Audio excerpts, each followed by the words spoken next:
London always flooded, had done for decades. People had got the hang of it, moved upward, and started doing scuba diving tours of the lost lower floors for tourists. The jewellers round by Covent Garden kept boats moored at Farringdon Dock, formerly Farringdon Station, where what had once been railway platforms now served nicely as wharves, so they could move their stock fast if the waters rose. And just like they had in centuries past, shops and houses and restaurants had begun to populate the higher Thames bridges. It had become a trinkety sort of place, full of rare bookshops and once grand theatres, and locals who were locked in a war with the massive cruise ships that kept knocking the frilly bits off the Houses of Parliament. When January was little, it had been the sort of place where people came on holiday to see the glittering ruins at Canary Wharf that sank deeper into the River Silt every year.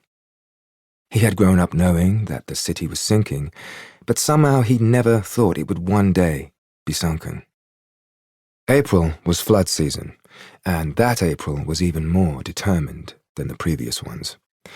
The night before everything really fell apart, the rain was already torrential, so he and half the company stayed late at the theatre to put sandbags down at the doors, even though a string of ministers and engineers had been on the emergency broadcasts to say the flood defences would be fine.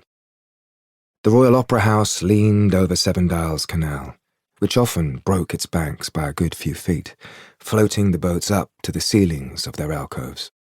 Seals had taken over the portico because they knew the kitchen people would be along with yesterday's sushi soon. January was enjoying it a lot, though.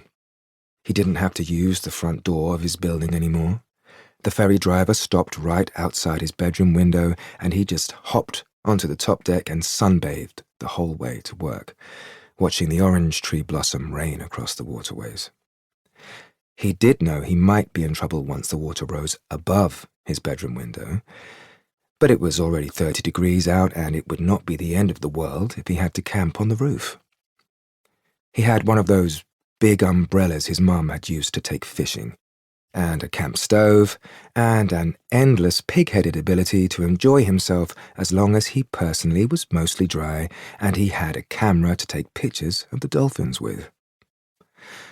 Although some businesses were shut, the theatre wasn't. As one person, the company had agreed they'd all happily drown before they cancelled the show. It was Swan Lake, for God's sake, as the director pointed out.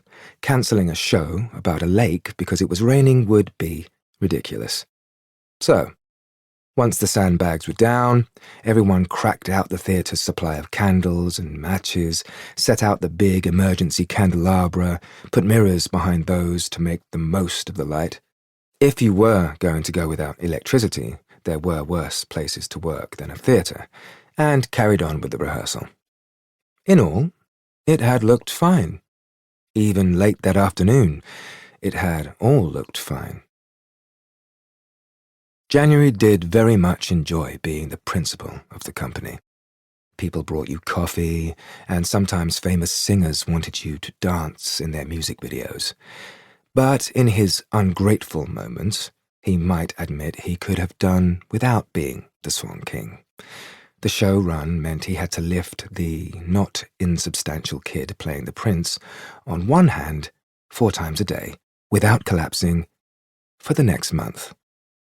Terry was a wonderful athlete, but if a stranger was asked to guess what he did, they would probably say rugby.